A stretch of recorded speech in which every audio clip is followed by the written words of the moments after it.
Hello, citizens of Gotham. My name is Graham Elwood, and you are watching the Ba-Boom Pow Bitcoin Vigilante. There's great ways to support our show down there. And of course, that's a way to support us with a Bitcoin. It is on chain. We have a new channel called Bitcoin Hollywood. So if you're watching this on my normal channel, please go over and subscribe. It helps with this. We've been censored here, so go over to the other one. Go to Bitcoin Hollywood, which is youtube.com/@Bitcoin Hollywood. More entertainment, more Bitcoin stuff. You don't have to be a Bitcoiner to be into it. Just check it out. One of the things that we have on this channel is an Epstein playlist. It's kind of amazing to watch what's happening right now, that the Trump supporters, and I'll give them credit, they're holding Trump accountable. You know, they're saying one of the biggest problems this country has, in my opinion, which is this is a result of the duopoly, is everybody goes, I'm going to not hold my guy or my team accountable. I'm just going to criticize the other team.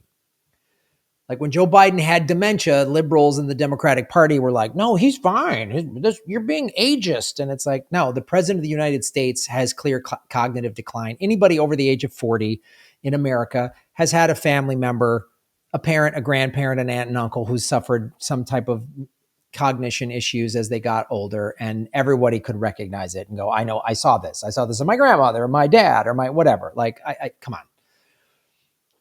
So the fact that the MAGA crowd is not making excuses for Trump's obvious covering up of the Epstein files is actually like, oh, wow, you guys are holding this dude accountable, because that was the thing in the past is they were like, I mean, like January 6th, they're like, that was no big deal. Like, yes, it was. Yes, it was. If a bunch of Black Lives Matter people attack the White House, conservatives would be going, or the Capitol building, they would have gone nuts. Well, the cops would have descended on Black Lives Matter and gunned them down, not open the door and say, come on in. So there's that constant hypocrisy as a lefty independent, that why I don't like both parties is both of their constituents and their party members and the media, they go on and they just defend them. But this isn't happening. Like, Trump is losing his fan base. I mean, Tucker Carlson and Laura Ingraham were at some right-wing conference last week, and they were on stage like, why isn't he revealing this? And they're not letting it go, nor should they. And I'm sort of like amazed, because I started covering Epstein 6 years ago. It was July of 2019 when he got arrested. If you go to my Epstein playlist, I have dozens of videos over there. One of my videos is I said Epstein was in jail, and I said it was a couple of days before they were going to determine if he was going to be out on bail. And I said, if they say there's no bail, then he's going to get murdered in prison. And I predicted that. And that's what grew my channel. I went from 20,000 subscribers to 50,000 subscribers. And I started following it like kind of obsessively. And that's, I met Whitney Webb, and I heard her interview with Maria Farmer. Maria Farmer was just on CNN. And I was like, I'm so glad she's getting the mainstream media is now talking about this. And I did so many videos showing how the mainstream media kept this covered up. I mean, I did so many videos on this, and I did videos, and you can check, saying Trump has ties to Epstein as well. And the QAnon MAGA group were like, no, he doesn't. No, he doesn't. I was like, yes, he does. He's a ruling elite. This is the thing. I show no favorites. Trump is a creepy Epstein ruling elite, just like the Clintons. And I'm glad the MAGA people are going, oh, they're waking up to this fact. He's just as awful as they are, and it won't go away. And now the mainstream media, which some of them, the left-leaning mainstream media, or liberal they're not left. The progressive left and liberals are two different things. Direct message me if you want me to explain. They have it in for Trump to a certain extent. But one of the reasons they've backed off is because if we go after Trump hard, then we got to expose the Clintons. So Bill Clinton was on Epstein's plane 26 times. Hillary was on 2 times. But I remember in December of 2021, during the Maxwell trial, at the time, prior to the trial, it was believed Trump was only on Epstein's plane once.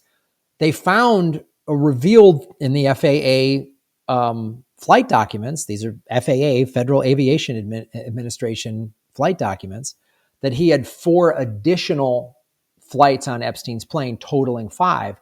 And I did videos on this in 2021 and 22 in December and January of that time frame during the trial. I was like, the reason they're not calling this out is because if they call out Trump's flying on the plane, then they have to talk about, the Clintons.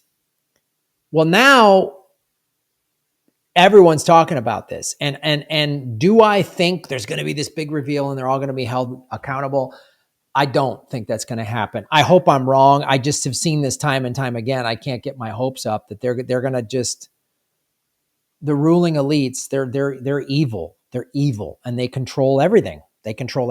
So, but the fact that the mainstream media is talking about this and showing all of these connections the way I've been talking about for 7 years, and other, indie media and YouTubers like Whitney Webb and other people have been like, we've been screaming about this and everyone called us lunatics. Oh, you guys on YouTube with your Epstein conspiracy stuff. Well, now they're talking about it on CNN and they're talking about it on the New York Times. Apollo CEO to step down after firm finds more payments to Jeffrey Epstein. Look at that. Totaling what is that? Like that is $158 million. This is not going away. And the other thing you're seeing, Trump keeps trying to distract this. More ICE raids. He passed the Genius Act, which, look, as a Bitcoin holder, I'm in favor of pro-Bitcoin, pro-crypto legislation. The thing the Genius Act doesn't have, I wish the Genius Act would do what El Salvador did, which is El Salvador, President Bukele, under the very smart guidance of Max Kaiser and Stacey Herbert, who run the Bitcoin office, El Salvador has a very groundbreaking law that distinguishes Bitcoin is a commodity like gold or silver, and all of the other cryptocurrencies, Ethereum, Litecoin, all of them, Solana, are under the category of securities like a stock. And that was very huge. That's a big distinction, that if you're new to this channel or new to the crypto space and you think Bitcoin is like all the other ones, it is not. And that's the thing El Salvador did. And one of the reasons El Salvador did that was to prevent the scam coins. The scam stuff that happens in crypto isn't really with Bitcoin. I mean, people can scam you out of Bitcoin just like they can scam you out of your US dollars or whatever. But the real pump and dump scams come from the altcoins, right? So anyway, the Genius Act was passed, and a lot of people in the crypto space was like, this is good. Liz Warren, of course, didn't like it. She doesn't understand Bitcoin at all. Cynthia Loomis, who helped drafted the Bitcoin Strategic Reserve Bill, in my opinion, Trump doesn't understand Bitcoin at all. He just thinks it's like his shoes, or he's got a meme coin, which is like Bitcoin maximalists are like, oh boy. But this Genius Act is ultimately, I think, overall good. And I'm going to have some other experts on the show to get into the specifics of it. But again, it's good for Bitcoin, but there's a lot of distractions here. Trump keeps trying to distract people. Okay. And so, but this is happening. This is happening. And Trump is now in the news saying, oh, why let it go? Epstein's old news. Like, dude, but this is what Trump always does. He says one thing and then just flat out denies it. And even though there's you can show a video of him saying it, there's all these videos of him during the election saying, we're going to reveal Epstein. I'm going to hold him accountable. And all of his fan base was like, yeah. And I was watching this going, no, he's not. Because I know how the Epstein thing works. The ruling elites find a way to cover this up. Or they're going to just reveal Epstein was a mid-level person. If you listen to the interview that Whitney Webb did with Maria Farmer, which I reposted on Twitter, Whitney Webb posted the entire audio interview with Maria Farmer from 4 years ago. I think it was 2021 or 2022. Might even go back to 2020. And I reposted that the other day. So if you go to my there's the address right there, at Graham Elwood on X or Twitter, whatever you want to call it. I reposted, listen to that whole interview, what Maria Farmer says. She was recently on CNN.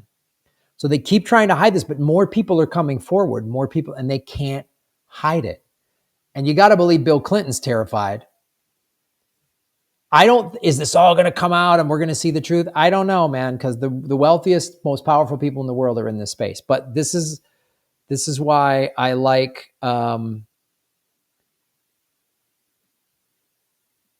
Whitney Webb. I want to show you another thing that she posted here. So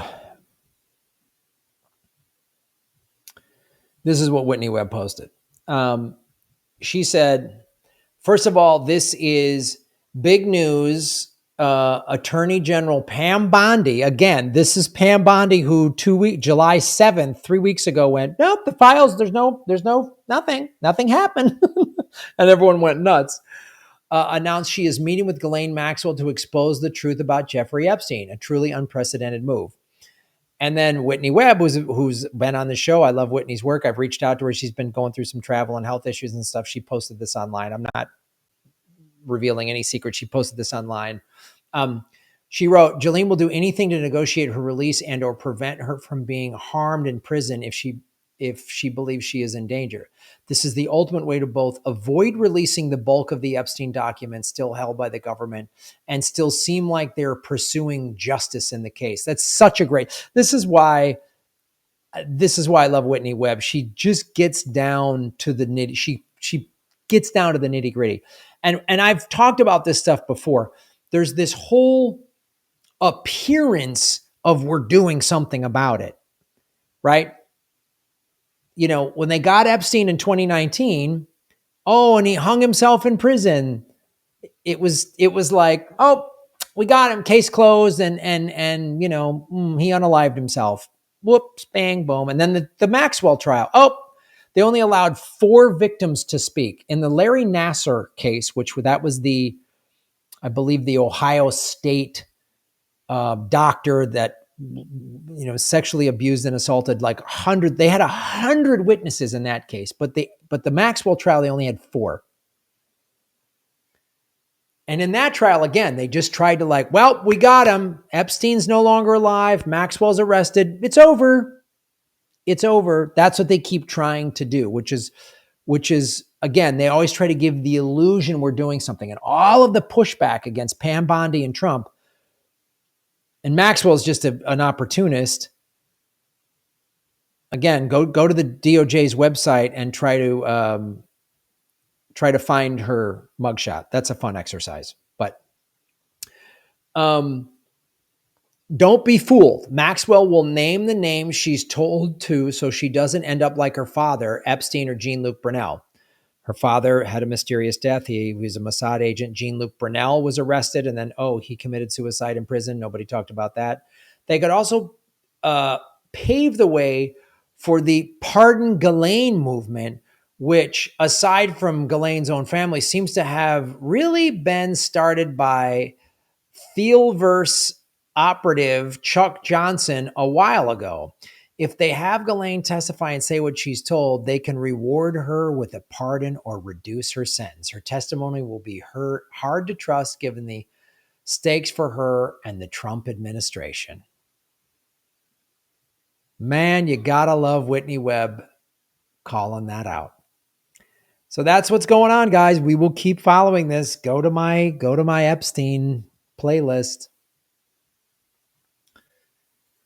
Oof, it's pretty, yeah. So that's what's happening, and we will stay on top of it. But it's amazing to watch mainstream media cover this. But I'm waiting for the next distraction to get everybody away from this. But it seems like nobody is, because they're talking about this in Congress. Republicans are like, wait a minute, we got to get to the bottom of this. Because the constituents, the people that helped get Trump elected, are like, we will not vote for you. I mean, when Trump made that thing last week where he posted, this is the Epstein thing is just a Democrat thing on Truth Social, which is like you look at the people underneath. Trump supporters with whatever, MAGA 1776 is their handle or whatever. They're like, no, dude, I voted for you 3 times. You said you were going to do this. I don't trust you anymore. His own base is turning on him and he's losing this, which is probably why he's like, we got to sign the Genius Act into law. But I don't know. We'll see. We'll see what happens. Follow the money, connect the dots, get the truth. That's what we do on this show and shave your knuckles for justice.